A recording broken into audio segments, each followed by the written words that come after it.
pembelajaran dimulai, kita berdoa terlebih dahulu. Tujuannya apa? Agar kita belajar dengan lancar. Yuk, kita buka dengan pembacaan Alhamdulillahirabbil alamin. Ar-Rahmanir-Rahim. Maliki yaumiddin. Iyyaka na'budu wa iyyaka nasta'in. Ihdinas siratal mustaqim. Siratal ladzina an'amta 'alaihim ghairil maghdubi 'alaihim waladdallin.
Jadi daya siangan itu diisi sesuai.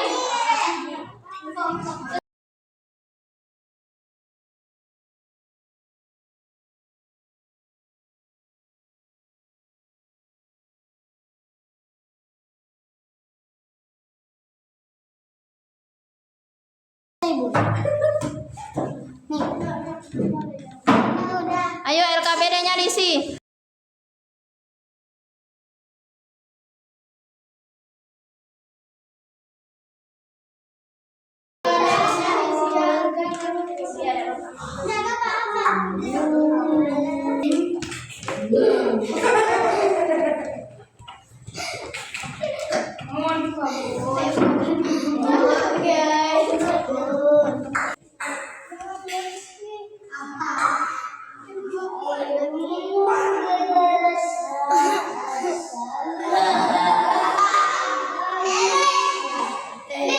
Sudah semua.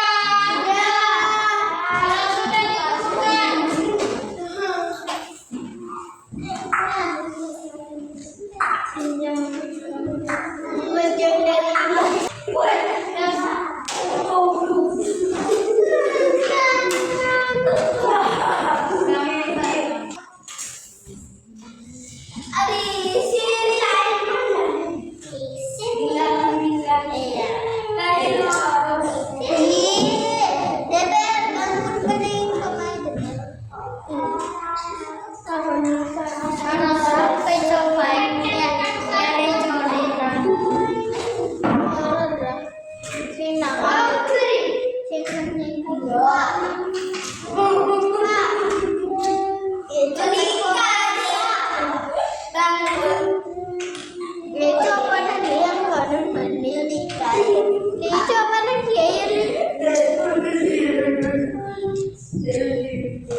Jadi dapat kita simpulkan bahwasannya hidup rukun itu adalah hidup yang saling menghargai, saling membantu. Contoh hidup gini, hidup rukun di rumah dan di sekolah yaitu hidup rukun di contohnya hidup rukun di rumah itu membantu orang tua. Sedangkan hidup rukun di sekolah itu apa? Yaitu bermain bersama Terus manfaatnya hidup rukun itu apa? Yaitu suasana menjadi damai. Cukup pembelajaran kita hari ini. Sebelum pulang kita berdoa dahulu, semoga ilmu yang kita dapat manfaat dan barokah. Silakan berdoa. Ya, mari kita berdoa bersama-sama.